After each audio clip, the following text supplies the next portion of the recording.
69।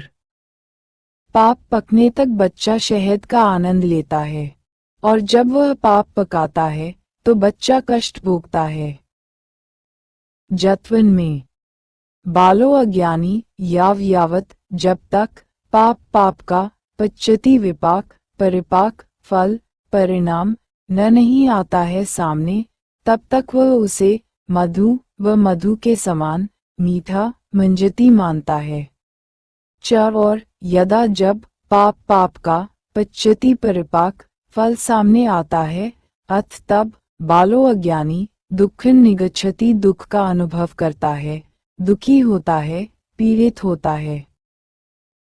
जब तक पाप अकुशल कर्म का फल साथ में नहीं आता, तब तक अज्ञानी उसे मधु के समान मधुर मीठा मानता है, और जब पाप का परिणाम प्राप्त हो जाता है, फल मिल जाता है, तब वह दुखी होता है। जब तक बुरा कर्म पकता नहीं, तब तक मूर्ख उसे शहद के समान मीठा समझता है। लेकिन जब बुरा कर्म पक जाता है और उसका परिणाम देखता है, तो मूर्ख को दुख होता है, उसे कष्ट उठाना पड़ता है। पाप कर्म क्या है? मन पर संयम नहीं रखना, इंद्रिय विषयों के सुख में डूबे रहना और मन, वाणी, शरीर से दूसरों को दुख पहुंचाना पाप कर्म है। ऐसा व्यक्ति अपनी अज्ञानता के कारण करता है। सांसारिक भोग बहुत सुखदायी व मीठे लगते हैं। दूसरों का अपमान करना, सताना, अन्याय, अत्याचार करने में लोगों को आनंद मिलता है, लेकिन जब इन बुरे कर्मों का देर सवेर फल मिलता है तो वे दुखी होते हैं, रोते हैं, लेकिन तब तक वे स्वयं और दूसरों का बहुत बुरा कर चुके होते हैं। प्रज्ञावान, जागृत और साधना में लगा हुआ व्यक्ति ऐसा नहीं करता है। पाप कर्म के कड़वे बीज बोते समय व्यक्ति को उसके कड़वे फलों के स्वाद को नजरअंदाज कर देता है। बीज बोने के बाद पेड़ बड़ा होने और कड़वे फल लगने में समय लगता है। जब कड़वे फल पक जाते हैं, जहर से भर जाते हैं, तो पेड़ के फल ही नहीं बल्कि हर डाल, हर पत्ते में कड़वाहट भरी होती है।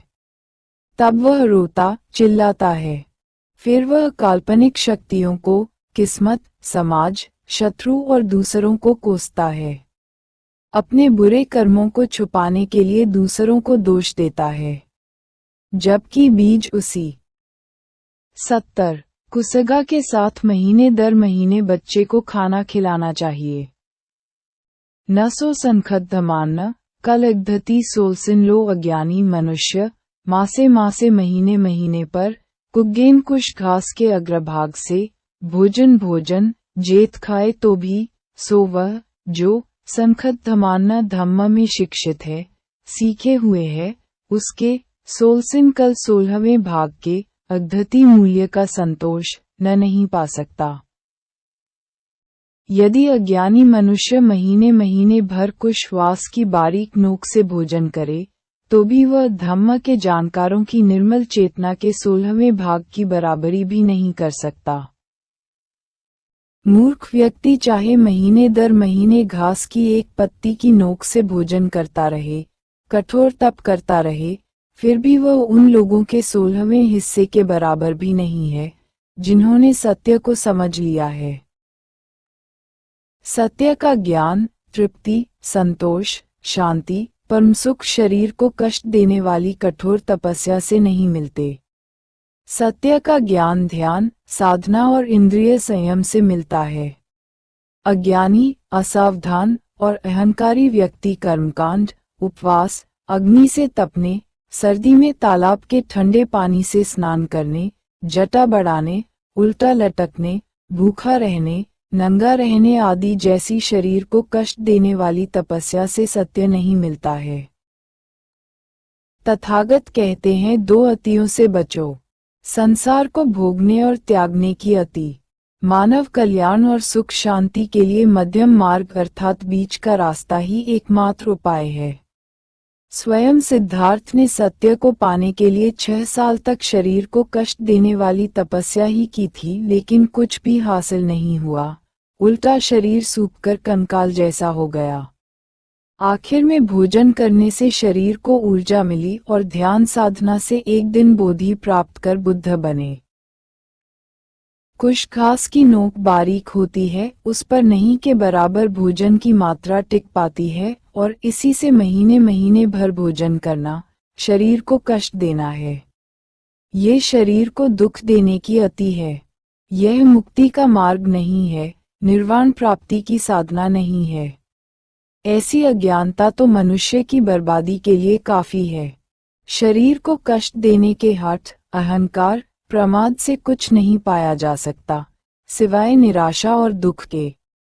लेकिन जो जागृत है, अप्रमादी है, जागरूक रहने की निरंतर साधना करते हैं, ऐसे निर्मल और कुशल चित्त वाले, सद्धर्म के मार्ग पर चलने वाले धार्मिकों के 16वें भाग अर्थात एक अंश के बराबर भी तृप्ति, उपलब्धि नहीं पा सकता। बुरे कर्मों का फल हमेशा तुरंत नहीं मिलता। पाप राख में छिपी आग की चिंगारियां हैं, अवसर आने पर बुरे प्रभाव। भूत की कहानी। राजगृह के वेणुवन में 71। क्योंकि कांपना कोई पाप नहीं है और तैयार दूध व मुक्काती आग राख से ढके जलते हुए बच्चे का पीछा करती है। हाय निश्चित रूप से सज्जू तुरंत तुरंत दूध, ताजा दूध, खिरमा व दूध दूध की तरह कटम किया गया, पपम कम्मम पाप कर्म, मुक्कति एन मुक्त हो जाते हैं, अशांति पैदा नहीं करते, अशांति प्रवाहित नहीं करते। वे हैं भस्माच्छत्रोव राख, राख से ढके हुए, पावकों अग्नि, अग्नि जो दहनतम जलना। बालमनवेती मूढ़, अज्ञानी का पीछा करते हैं।